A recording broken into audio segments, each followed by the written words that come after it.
was the one that found Supervisor Milk's body, and I was the one that put a finger in a bullet hole trying to get a pulse. Once you have been through one of these episodes, once you see what the crime scene is like, it isn't like the movies. It changes your view of weapons, I think.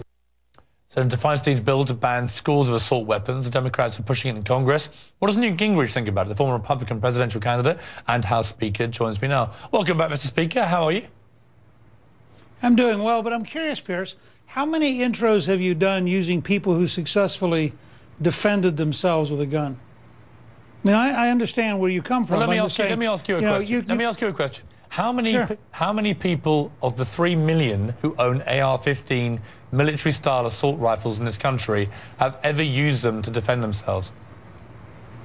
I can't get you a number, but I'll be glad to try to find a number. I haven't heard of any. But let me ask this. But here's my point. Here's my point. I haven't heard of any. So the answer comes back at you. Why does anybody need, in civilian life, a weapon that belongs in a military battlefield, as General Stanley McChrystal and General Colin Powell have both said? First of all, the civilian AR-15 is not an automatic weapon. It's illegal to have an automatic weapon of that kind. It is a semi-automatic weapon. Second, your last interview I thought was very revealing. The uncle of the young man kept saying, "We don't know." And I want to suggest to you that a great deal of what's going on here is everybody who wants to ban guns woke up immediately and said, "I've got a bill. It's the bill I've had for 10 years. Let me bring it back in." The fact is, we don't know about a lot of these things. Mental health is a big part of it. I've challenged my liberal friends. Let's have hearings in Chicago. Chicago has very strict gun control and was the murder capital of the U.S. last year. Over 500 people were killed. Now, why is it the people who are for gun control don't want to go to Chicago to find out why gun control has failed so miserably? Why are automatic weapons banned in America? Because they were felt to be too dangerous. They came out of the 1930s. Why are they too dangerous? Because of the high volume of fire, which you don't get from a semi-automatic weapon. Okay, do you know how many bullets the shooter at Aurora, James Holmes, fired per minute with his AR-15? No. Okay, he had a magazine that can fire 100 bullets in 1 minute. How many more bullets do you need to fire, Mr. Speaker, before that qualifies as a dangerous killing machine by your criteria? Well, by my criteria, and this goes back to a question of what you respect, Piers, I think the Second Amendment really matters. I think if you look at the new law in New York State, so do I. But what I want to know, so do I. But what I want to know is where do you draw the line? You just said this rule was set on automatic weapons back in the 30s. I put it to you that an AR-15 military-style assault weapon, as used in the last 5 mass shootings, it's not a military-style assault weapon. But it can fire 100 bullets a minute, Mr. Speaker. Look, this is lovely propaganda. What else do you call it? This is lovely propaganda. That can fire 100 bullets in a minute. What else do you call it? I would simply say to you that millions of people, by your own definition, own an AR-15. They are law-abiding. They think it is their right under our Constitution to own it. And don't kid the rest of us. The people who are just on would ban all guns if they could get away with it. You look at the New York State law that Governor Cuomo just pushed. Basically, it eliminates virtually every pistol. But hang on. Hang on. Let me pick you up on that. Dianne Feinstein is attacked by many Republicans as being somebody that wants to ban all guns. Do you know how many different types of gun she has permitted to remain in legal circulation in America under her new proposals? No, I like this.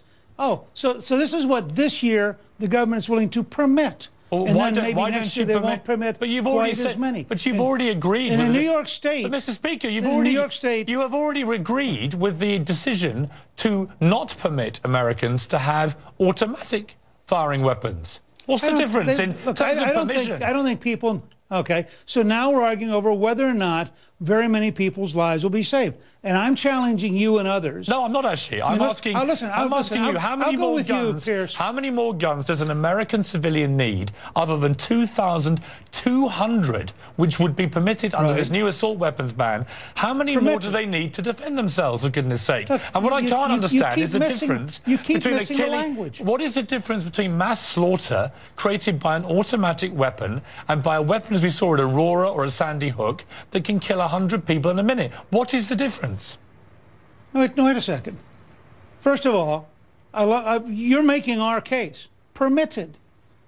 In other words, this year they're going to permit, and then next year they may not permit. Mr. Speaker, there are 50 or more gun control rules which do not permit Americans to use certain types of weaponry already. So that permission decision has already been taken more than 50 times. So if your primary...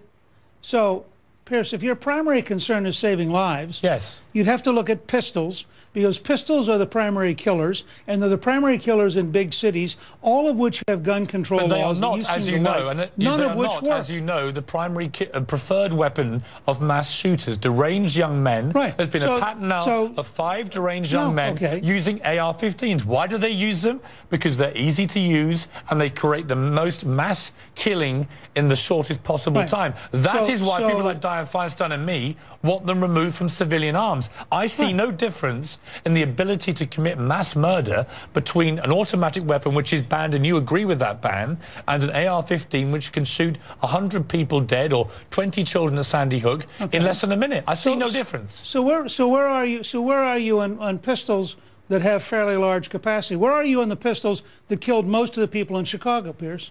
My position it's okay if we kill them individually? You're saying, let me make my 3, 4, 5 a night's my position very, very clear. What is happening in Chicago is completely outrageous, completely unacceptable. I think there's been a total breakdown in the effectiveness of the law enforcement, because when you compare it to New York, they have solved a lot of the gun problems in New York with very stringent gun control, and they've enforced it properly. It's like a Wild West situation in parts of Chicago. I've been there. I think it's outrageous. And I think the fact that 11 or 12,000 people die a year in America from gunfire, and a lot of that is from handguns used by criminals and gangsters, is disgraceful. And I think many of the other proposals... Your real view? Isn't your real view that you would ban pistols if you could? No, it wouldn't. What I would do... Wouldn't you ban pistols if you could? Let me explain what I would do. I would agree with Dianne Feinstein. It is the high-power guns of any variety which can fire 30 or 40 or more rounds in less than a minute, that can cause mass murder, that would be my primary concern right now. And the AR-15 is a prime example of that. Okay, right now. And the reason you find so many of us, and by the way, it's a substantial majority. I think the last time I saw, 63% of the American people agree that the Second Amendment's actually there to protect us from tyranny.